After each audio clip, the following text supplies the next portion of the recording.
Hello students, welcome to our YouTube channel Science Verse.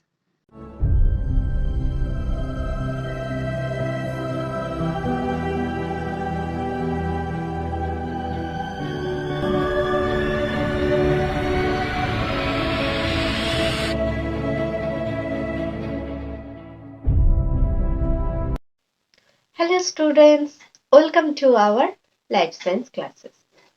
এই ভিডিওতে class 10 এর জীবন বিজ্ঞানের ফার্স্ট চ্যাপ্টার জীবজগতের নিয়ন্ত্রণ ও সমন্বয় control and coordination in living অর্গানিজমের ফার্স্ট পার্ট উদ্ভিদের সংবেদনশীলতা ও সাড়া প্রদান নিয়ে আজকে তোমাদের সাথে আলোচনা করব।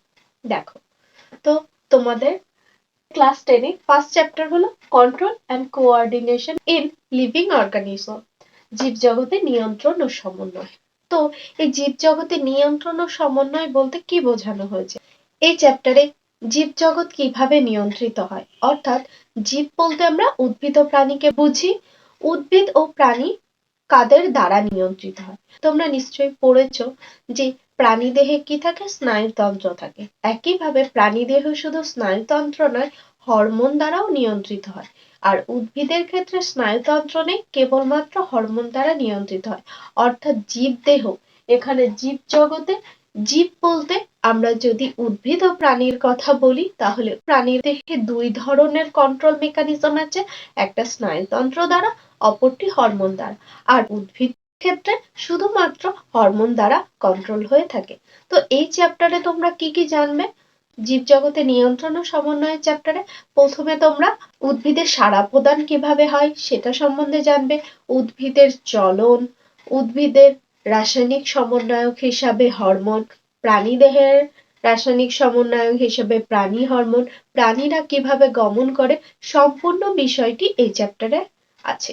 তার মধ্যে আজকের ফার্স্ট পার্ট হলো উদ্ভিদের সংবেদনশীলতা ও সাড়া প্রদান, অর্থাৎ উদ্ভিদেরা বিভিন্ন উদ্দীপকের সাপেক্ষে কিভাবে সাড়া দেয় এবং তাদের সংবেদনশীলতার ধর্ম প্রকাশ করে।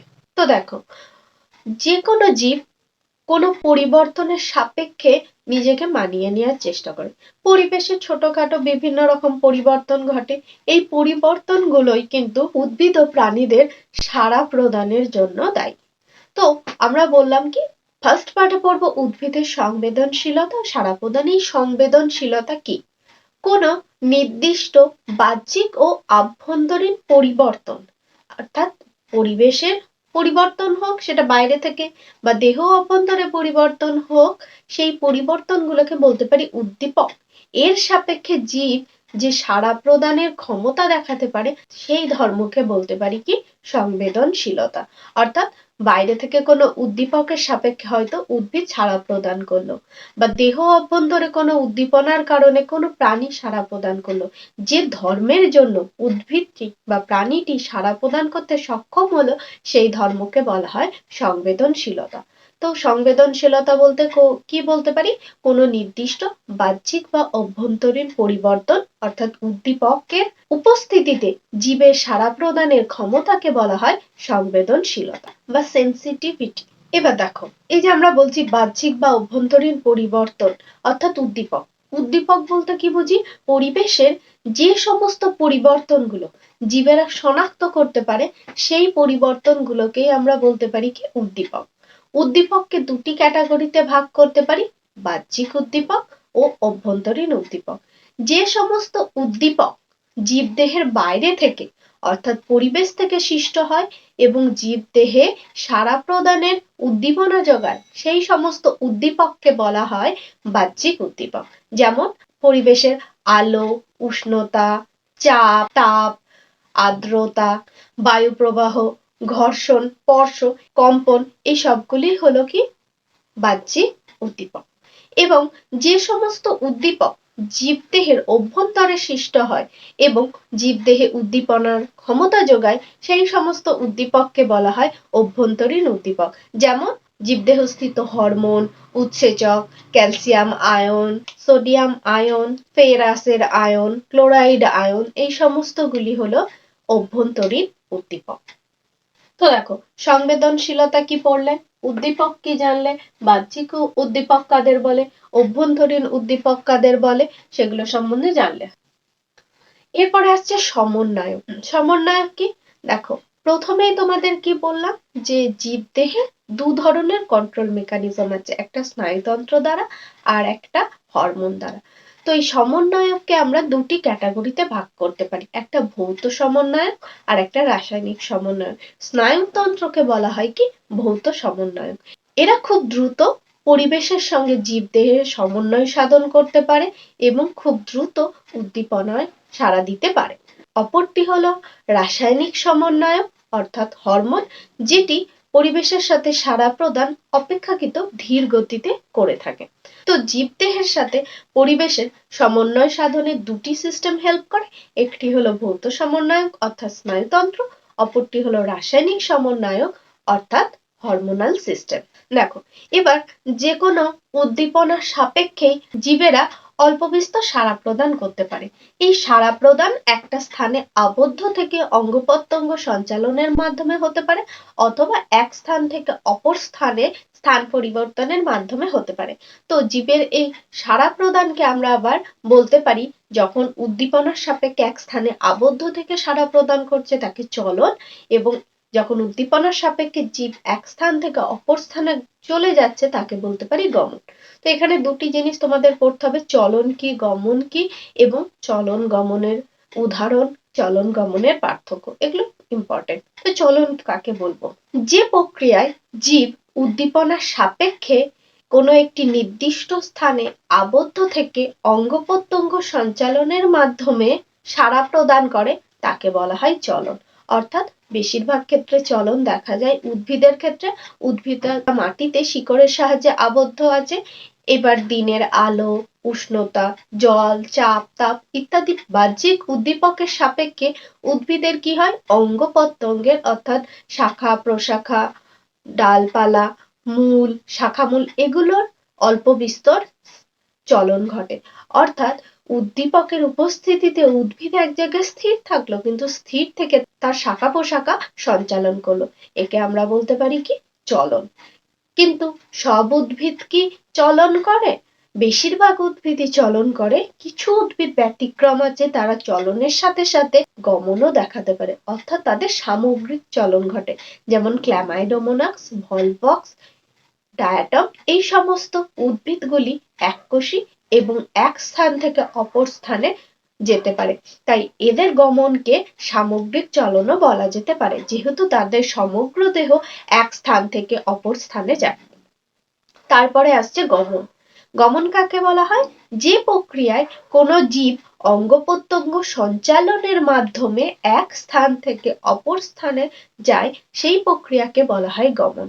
এখানে গমন কারা করে? বেশিরভাগ উন্নত প্রাণীরাই গমন করতে সক্ষম, কিন্তু কিছু নিম্ন শ্রেণীর প্রাণী আছে, যেমন সাগর কুসুম, স্পঞ্জ, হাইড্রা, এই সমস্ত প্রাণীগুলি গমনে অক্ষম, তারা এক জায়গায় আবদ্ধ থাকে। তো উদ্ভিদের ক্ষেত্রে এই চলনকে আমরা দুটো ক্যাটাগরিতে ভাগ করতে পারি, একটা বৃদ্ধিজ চলন, অপরটি রসস্ফীতি জনিত চলন।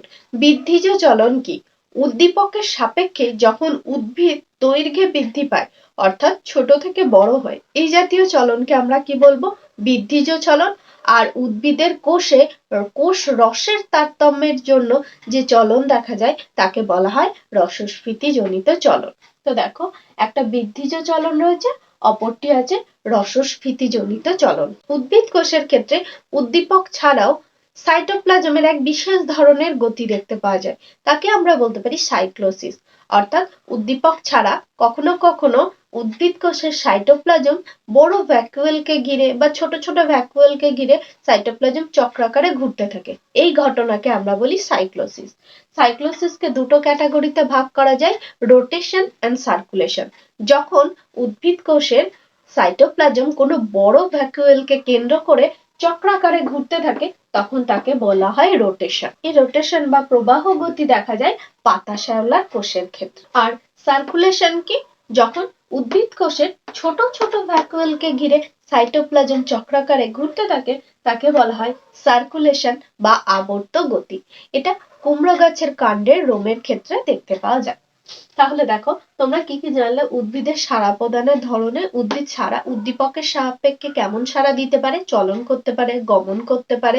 গমন খুব কম উদ্ভিদেই দেখতে পাওয়া যায়, কারণ কিছু এককোষী উদ্ভিদ ক্ল্যামাইডোমোনাস, ভলভক্স, ডায়াটম এরা গমন করতে সক্ষম, আর এদের গমনটাকে আমরা সামগ্রিক চলনও বলতে পারি। এবার দেখো এই চলনকে দুটো ক্যাটাগরিতে আমরা ভাগ করতে পারি। একটা বৃদ্ধিজ চলন, অর্থাৎ উদ্ভিদ অঙ্গের বৃদ্ধির কারণে যে চলন দেখা যায় তাকে বলি বৃদ্ধিজ চলন, আর রসস্ফীতি জনিত চলন। এই রসস্ফীতি চলনের মধ্যে রয়েছে প্রকরণ চলন। এখানে কি হয়, প্রকরণ আমরা দেখতে পাবো লজ্জাবতীর পাতার ক্ষেত্রে, বন চাঁড়ালের ত্রিপত্র ফলকের পার্শ্বপত্র ফলক দুটিতে দেখতে পাওয়া যায়। দেখো লজ্জাবতী গাছকে যদি স্পর্শ করা হয় তাহলে কি হয়, তার পাতাগুলো বন্ধ হয়ে যায়। এটা কেন হয়, কোষের মধ্যে থাকা কোষ রসের ঘনত্ব বা কনসেন্ট্রেশনের উপর ডিপেন্ড করে। অর্থাৎ প্রথম অবস্থায় লজ্জাবতীর পাতাগুলো এরকম প্রসারিত অবস্থায় রয়েছে। আমরা যদি লজ্জাবতীর পাতাকে স্পর্শ করি, এই স্পর্শ লজ্জাবতী পাতার কাছে উদ্দীপনা সরবরাহ করে। সেই উদ্দীপনার কারণে লজ্জাবতীর পাতার মধ্যে থাকা কোষ রসগুলি সব পত্র উপাদানে প্রবাহিত হয়। তার ফলে কি হয়, পাতাগুলির মধ্যে কোষ রসের ঘনত্ব কমে যায়, এবং কোষ রসের ঘনত্ব কমে যাওয়ার কারণে পাতাগুলি নুয়ে পড়ে। কোষের মধ্যে পটাশিয়াম আয়ন ও হাইড্রোজেন আয়নের কনসেন্ট্রেশনের উপর কোষের জলের চাপ নির্ভর করে। যখন এই পটাশিয়াম ও হাইড্রোজেন আয়নের মধ্যে আদান প্রদান হয়, তার ফলে কি হয়, কোষ রসের ঘনত্ব কমে যায়। কোষ রসের ঘনত্ব কমে যাওয়ার কারণে পাতাগুলি বন্ধ হয়ে যায়। আবার যখন উদ্দীপনা দূরীভূত হয়, কিছুক্ষণ পরে কোষ রসের ঘনত্ব বৃদ্ধি পেলে পাতাগুলি আবার পূর্বের অবস্থায় ফিরে আসতে সক্ষম হয়। লজ্জাবতীর ক্ষেত্রে যে চলন দেখা যায় একে আমরা বলতে পারি সিসমোন্যাস্টি। যেহেতু স্পর্শের কারণে হচ্ছে, তো এই চলনের নাম কি, সিসমোন্যাস্টি। লজ্জাবতী গাছের বিজ্ঞানসম্মত নাম কি, লজ্জাবতী গাছের বিজ্ঞানসম্মত নাম হলো মাইমোসা পুটিকা। এবার বন চাঁড়ালের পাতাতেও কিন্তু রসস্ফীতি জনিত চলন অর্থাৎ প্রকরণ চলন দেখা যায়। দেখো বন চাঁড়ালের পাতায় তিনটি ফলক থাকে, পাশের ফলক দুটিকে বলা হয় পার্শ্বপত্র ফলক। এই পার্শ্বপত্র ফলক দুটি কোষ রসের ঘনত্বের উপর 2 মিনিটে প্রায় 180 ডিগ্রি অবধি ওঠানামা করতে পারে। অর্থাৎ যখন কোষ রসের গাঢ়ত্ব বেশি থাকে তখন পাতাগুলি ওপরের দিকে থাকে, কোষ রসের ঘনত্ব কমে গেলে পাতাগুলি নুয়ে পড়ে। এই চলনটা কেমন, 2 মিনিটে প্রায় 180 ডিগ্রি পর্যন্ত পার্শ্বপত্র দুটি ওঠানামা করতে পারে। বন চাঁড়াল উদ্ভিদকে বলা হয় ভারতীয় টেলিগ্রাফ প্ল্যান্ট। বন চাঁড়ালের বিজ্ঞানসম্মত নাম হলো ডেসমোডিয়াম গায়রান্স। একই ঘটনা ঘটে, পাতাগুলির মধ্যে কোষরসের যখন গাঢ়ত্ব বেশি থাকে তখন পাতা দুটি সোজা থাকে। বাইরে থেকে উদ্দীপনা পেলে তখন কোষ রস এই পত্র মূলের দিকে প্রবাহিত হয়, যার ফলে পাতা দুটি নুয়ে পড়ে। পাতা দুটিতে কোষরসের গাঢ়ত্ব কমে যায় এবং এই রসস্ফীতি চাপের পার্থক্যের দরুন পাতা দুটি কি হয়, রসস্ফীতি জনিত পার্থক্যের দরুন পাতা দুটি নুয়ে পড়ে। এভাবে বন চাঁড়ালের পাতার ক্ষেত্রে প্রকরণ চলন দেখা যায়। তো আমরা কি করতে পারি, সহজে লজ্জাবতী গাছে স্পর্শ করে কিভাবে উদ্ভিদ সাড়া প্রদান করে সেটা তোমরা করে দেখতে পারো। বন চাঁড়াল উদ্ভিদকে পর্যবেক্ষণ করে তার সাড়া প্রদানকে পর্যবেক্ষণ করতে পারো। এই লজ্জাবতী এবং বন চাঁড়াল থেকে যদি উদ্দীপনা সরিয়ে নেওয়া হয় তাহলে আবার আস্তে আস্তে পূর্বের অবস্থায় ফিরে আসে। তার সাপেক্ষে কিন্তু পরীক্ষাও করা হয়েছে। বিজ্ঞানী আচার্য জগদীশ চন্দ্র বসু প্রথম তার আবিষ্কৃত যন্ত্রসমূহের সাহায্যে উদ্ভিদের ওপর বিভিন্ন রকম পরীক্ষা নিরীক্ষা করেছিলেন। আচার্য জগদীশ চন্দ্র বসু তার আবিষ্কৃত যন্ত্রগুলি হলো ইলেকট্রিক প্রোব, ক্রেস্কোগ্রাফ এবং resonance recorder. Electric probe, crescograph and resonance recorder. এই ক্রেস্কোগ্রাফ কিন্তু অত্যন্ত সুবেদী যন্ত্র। উদ্দীপককে যদি সামান্যতম উদ্দীপনা প্রয়োগ করা হয়, সেই সামান্যতম উদ্দীপনার সাপেক্ষে উদ্ভিদ যে ন্যূনতম সাড়া প্রদান করে সেটা ক্রেস্কোগ্রাফ মাপতে সক্ষম। সুবেদী বলতে প্রায় 1 সেকেন্ডে 1 মিলিমিটার অবধি উদ্ভিদের যে সূক্ষ্ম নাড়াচাড়া সেটা ক্রেস্কোগ্রাফ যন্ত্রের সাহায্যে মাপা যায়। তিনিই প্রথম এই লজ্জাবতী উদ্ভিদ বন চাঁড়ালের পাতায় অল্প বৈদ্যুতিক উদ্দীপনা পাঠিয়ে উদ্ভিদগুলির পাতা নুয়ে পড়া বা স্বতঃস্ফূর্ত সাড়া প্রদানকে পরীক্ষা করেছিলেন, এবং ওনার এক্সপেরিমেন্ট থেকে তিনি সিদ্ধান্তে পৌঁছাতে পেরেছিলেন যে প্রাণীদের মতো উদ্ভিদ দেহ ছন্দবদ্ধ ক্রিয়া সম্পন্ন হয় এবং উদ্দীপনার সাপেক্ষে উদ্ভিদেরা চলন তথা সংবেদনশীলতা নিয়ন্ত্রণে সক্ষম। এছাড়াও যদি আমরা উদ্ভিদের চাপ, তাপ, উষ্ণতা, আলোক, বৈদ্যুতিক উদ্দীপনা বা বিষ প্রয়োগ করি, উদ্ভিদ কিন্তু তার সাপেক্ষে সাড়া প্রদান করতে সক্ষম। তো দেখো, ফার্স্ট পার্টে তোমরা কি জানলে? সংবেদনশীলতা কি, উদ্ভিদ কিভাবে তার সংবেদনশীলতা প্রদর্শনে সক্ষম এবং সাড়া প্রদানে সক্ষম। উদ্দীপক কি? কারণ আমরা জানি সংবেদনশীলতা উদ্দীপকের সাপেক্ষে হয়ে থাকে। উদ্দীপক কি? পরিবেশের যে সমস্ত পরিবর্তন জীবদেহ শনাক্ত করতে পারে তাদের আমরা উদ্দীপক বলি। এই উদ্দীপককে দুটি ক্যাটাগরিতে ভাগ করা যায়, বাহ্যিক ও অভ্যন্তরীণ। কোনগুলি বাহ্যিক উদ্দীপক, কোনগুলি অভ্যন্তরীণ উদ্দীপক। সমন্বয়ক কাকে বলে? সমন্বয়ক কয় প্রকার? ভৌত সমন্বয়ক, রাসায়নিক সমন্বয়ক। তার মধ্যে স্নায়ুতন্ত্রকে আমরা বলি ভৌত সমন্বয়ক এবং হরমোনকে বলি রাসায়নিক সমন্বয়ক। উদ্ভিদের সাড়া প্রদান পদ্ধতি কেমন রয়েছে? চলন ও গমনের মাধ্যমে, তবে বেশিরভাগ উদ্ভিদের চলন দেখা যায়। সেই চলনকে আমরা বৃদ্ধিজ ও রসস্ফীতিজনিত চলন বলতে পারি, যেটা উদ্দীপকের সাপেক্ষে হয়। আর উদ্দীপক ছাড়াও উদ্ভিদের সাইটোপ্লাজমে চক্রাকার ঘূর্ণন দেখা যায়, যাকে সাইক্লোসিস বলে। সেটা দুই ধরনের হয়, রোটেশন ও সার্কুলেশন। রোটেশন পাতা সেলুলার কোষে দেখতে পাওয়া যায়, সার্কুলেশন দেখতে পাওয়া যায় কুমড়ো গাছের কাণ্ডের রোমে। এই রসস্ফীতিজনিত চলন লজ্জাবতী এবং বনচারালের ওপর আচার্য জগদীশ চন্দ্র বসু এক্সপেরিমেন্ট করেছিলেন এবং ওনার আবিষ্কৃত যন্ত্রগুলি হলো resonance recorder, electric probe, crescograph. তিনি এই যন্ত্রের সাহায্যে উদ্ভিদের ওপর বিভিন্ন উদ্দীপনা পাঠিয়ে পর্যবেক্ষণ করেন এবং সিদ্ধান্তে আসেন শুধু প্রাণীদেহ নয়, উদ্ভিদেরাও কিন্তু সাড়া প্রদানে সক্ষম এবং উদ্ভিদেরা চাপ, তাপ, আলোক, উষ্ণ ইত্যাদির সাপেক্ষে সাড়া প্রদান করে তথা সংবেদনশীলতা প্রদর্শন করে। এটা ছিল তোমাদের লাইফ সায়েন্সের ফার্স্ট চ্যাপ্টারের ফার্স্ট পার্ট, উদ্ভিদের সংবেদনশীলতা ও সাড়া প্রদানের বিষয়টির বিস্তারিত আলোচনা। এই ভিডিওর পরে কিছু প্রশ্নও থাকবে, সেই প্রশ্নগুলি তোমরা উত্তর দেওয়ার চেষ্টা করবে। প্রথমে ভিডিওটি এক দুবার শুনে নাও, তারপর তোমাদের টেক্সট বুক পড়ো, তারপরে প্রশ্নগুলির উত্তর করার চেষ্টা করো এবং উত্তরগুলি অবশ্যই আমাদের কমেন্ট সেকশনে দেবে।